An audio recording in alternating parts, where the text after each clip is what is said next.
right, so what's going on, everybody? This is Davey from the 80s, and you are now entering the Cinema Chop Shop. So park your ass right there.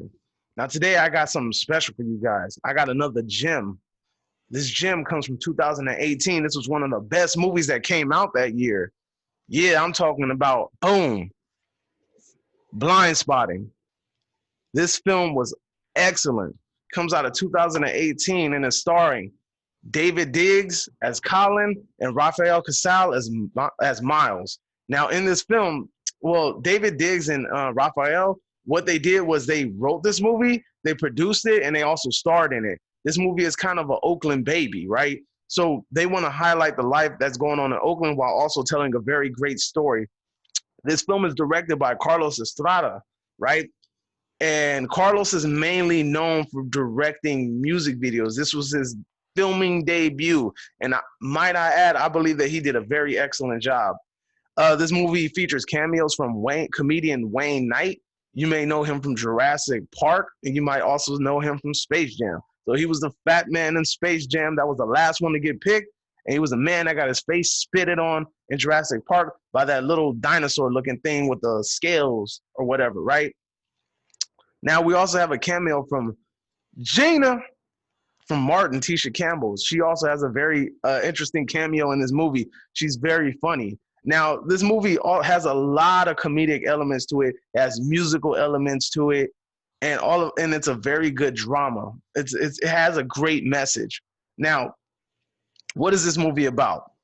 This movie follows Colin, who is David Diggs, a character named Colin, who's like I said, is portrayed by David Diggs, and we are following him on his last, I believe, 3 days of probation, and him basically trying to not do anything that's going to jeopardize his freedom, right? Because he knows if you're on probation, you mess up, you get caught slipping, boom, you back to the clank, right? All of a sudden, some car just drove by all loud. But anyway, I'm going to keep talking. So then he has his best friend, who's this white boy named Miles. Now, Miles ain't no typical white boy in this movie. He's he's a hood white boy. So he knows how to get ins and gets out of the neighborhood. He kind of blends in with the community, right? He's accepted among the ranks.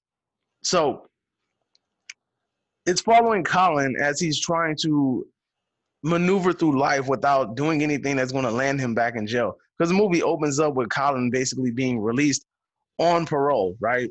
Or probation. My bad. Did I say parole? Anyway, probation.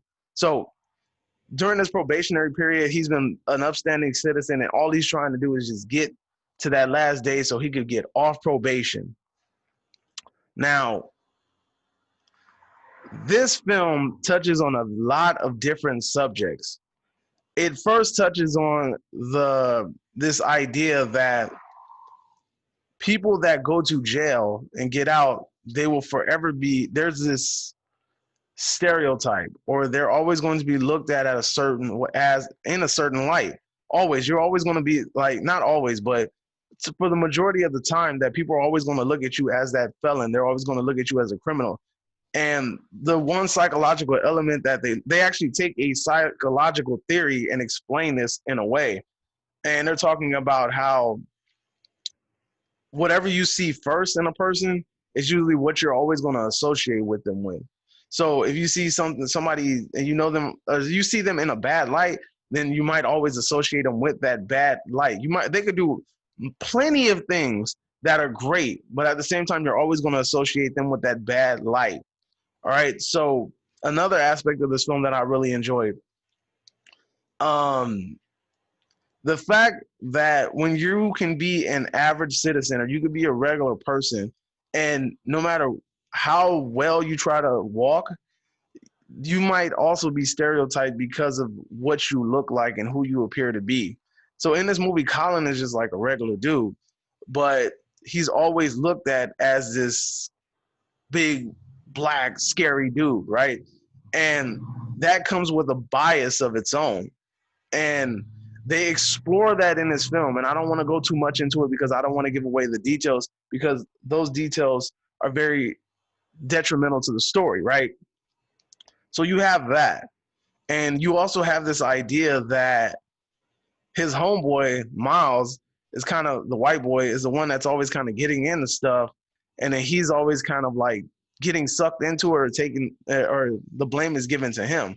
So like incident for an incident, like if there's some sort of situation that happens where he could be getting into it with somebody, but for some reason they'll remember Colin and not Miles. So they'll make it seem like Colin was the one and it was Miles, right? And that's kind of like a true dynamic because I think a lot of people have experienced things like this. Like I said, I don't want to go too much into detail because I don't want to make this like anything other than a review.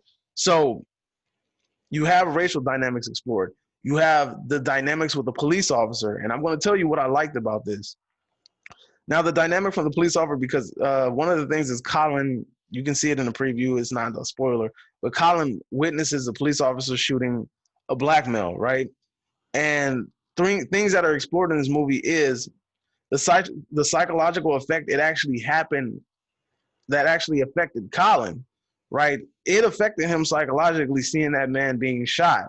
And although throughout the film he tries to play it off like it ain't nothing, it bothers him throughout the film, and he's like basically feeling like he can be that person, especially when in the film they explore the man's the man's background and his history and his run-ins with the law, and they kind of explain the dark aspects of it, but they don't do they explore the aspect of what does this have to do with what's going on right now, and or what incident happened or what incident transpired when he was shot. Does this have any significance or play any kind of role? Does his past play any kind of role in what happened to him now? Right. And I think that's one of the psychological aspects that affects Colin in this movie, because he's thinking, well, shit, since I'm a felon and since I already went to jail and I already got this label on me, I'm more likely to just get shot because they're automatically going to think I'm just this bad person. And then they're going to try to justify it because I went to jail on so and so charges. Right. So they talk about that. Now, what I like about it, they also explore the flip side, the police officer's psychological state after these events transpire. It's not something that's explored widely.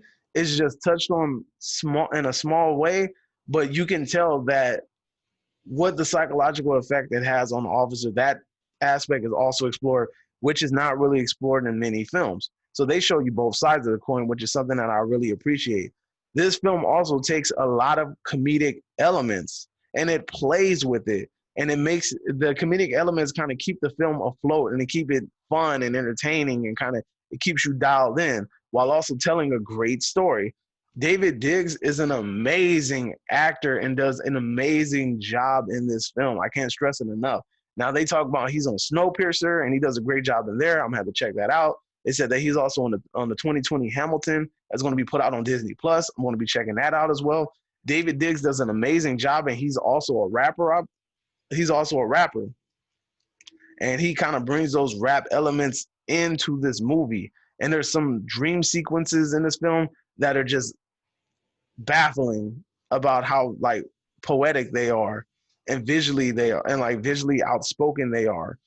This is an amazing film and does a very good job at exploring these characters because Colin's not a bad dude, but yet he's always blamed for something. He's always looked at as something, no matter how hard he tries. He's always kind of treated a certain kind of way, and that might be because he had a run in with the law, right? So is that fair? You'll see how it gets explored when you dive more into the movie, right? Now, uh, his homeboy Miles. Raphael does a great job as Miles. Now, I think he's really from the Bay Area, but if he's not, then kudos to him because he did a freaking amazing job of playing a cat from the Bay Area, right? It seemed like he had the lingo down packed, and the way he carried himself was just seemed very authentic. It didn't seem like somebody trying to play something that they're not. He honestly carried himself in a very, very, very convincible way, right? And he brings a lot of the comedic aspects to this film and a lot of comedy relief.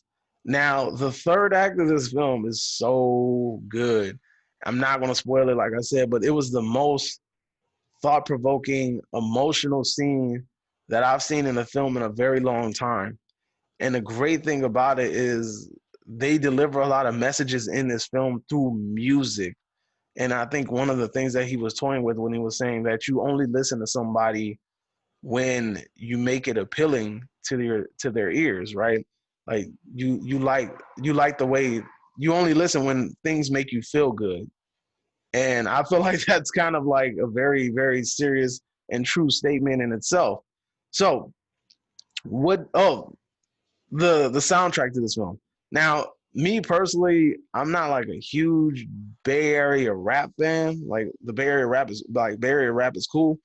I like it, but it's not something that I'm like over the top, just like like I'm not like that. Like it's okay. It's not something I'm very like go crazy about. But in this film, there's a lot of like music featured from the Bay Area, uh, which is also very true to the area, which is cool. You also have the dynamics where they talk about the Raiders. You have them talking about gentrification and how the neighborhoods are changing. And it's like this funny scene that happens with like them bringing like healthy drinks into the area. It's the movie is so funny and fun to watch from beginning to end.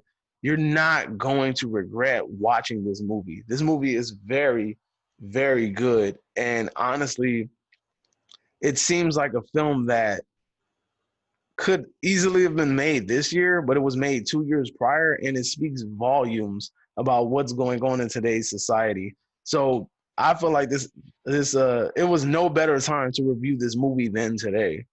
So what do I give this film? I give this film a 5 out of 5. This is an amazing film.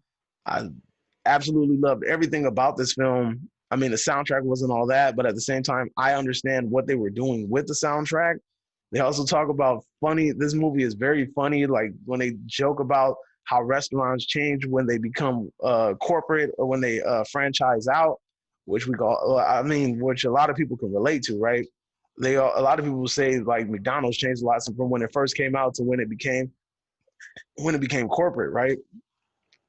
So, like I said, I give this movie a 5 out of 5. If you guys have a minute and you can find this gem, go ahead and track it down and watch it. Blindspotting with David Diggs and Raphael do an amazing job of this movie. The director, what's his name again? Carlos Estrada does an amazing job at directing this movie. I feel like he did a very good transition from a music director to a film director, which is not very easy at all. The cameos in this movie are funny, and this is just a light-hearted, serious drama comedy that you guys are going to enjoy. So you are now exiting the cinema chop shop. Get your ass out of here. I'm Davey from the 80s. Adios.